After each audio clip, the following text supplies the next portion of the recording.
I have been raped. I have been coerced into doing things that I do not care to speak of. But just to put it in perspective, even having experienced that, the experiences and thoughts and loss of self that I had being put on Prozac was the worst violation I have ever experienced. Private psychiatric hospitals have been caught posing as stop smoking and weight loss clinics to get people to admit themselves. Come with me. Paying recruiters $3,000 a head to funnel government insurance patients through their doors. How many more you got coming? A bunch. And holding patients inside as long as possible until their insurance coverage runs out. And all this is for the insurance money? Right. And once patients are enrolled, any diagnosis can be pulled out of the DSM to justify treatment. Check out this hidden camera footage from someone posing as a psychiatric hospital worker. I'll say patient display. That's how my opening is always a classic. Patient display. He's sort of, what do you think? You think he's, I thought, I've interacted with him a lot, and I thought he's always appropriate. Let's say, but under behavior, what's some good words in here? He's not negative. He's sort of intrusive a little bit. Not really. He doesn't push limits anymore. He's really actually intrusive. He acts sort of anxious. Focus on the negative.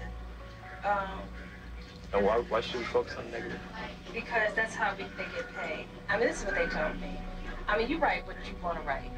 I know I got to write for you. So I know what I have to write. You know what I mean? So that's why why do you have to write it? So this place can get paid. Oh, okay. It's a business thing. It's not like I'm lying, but I always pull the negative out. Like you're supposed to. They tell you to. What? The negative? Pull the negative out. You pull it out of it. That can't be ethical. It's not. And that's just the beginning of the fraud.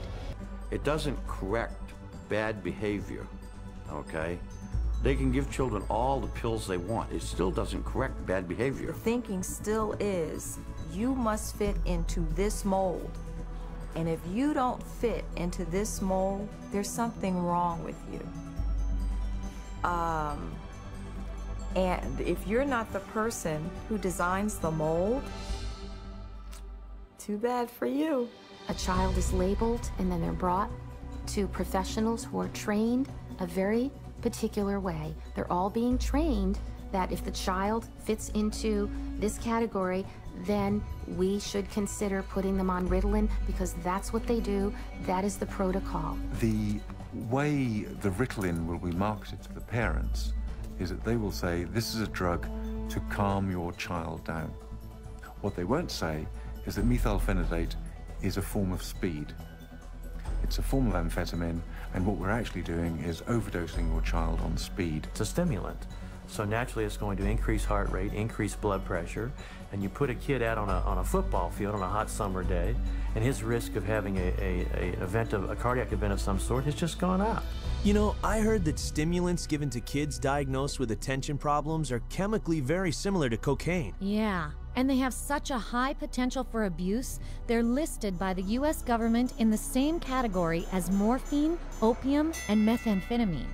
So who are psychiatrists gonna drug next? Babies? Exactly. They're using what they call Diagnostic Classification 0 to 3, or DC 0 to 3. It's like a mini DSM for babies and toddlers. Listen to this. We already targeted our school children with ADHD and bipolar.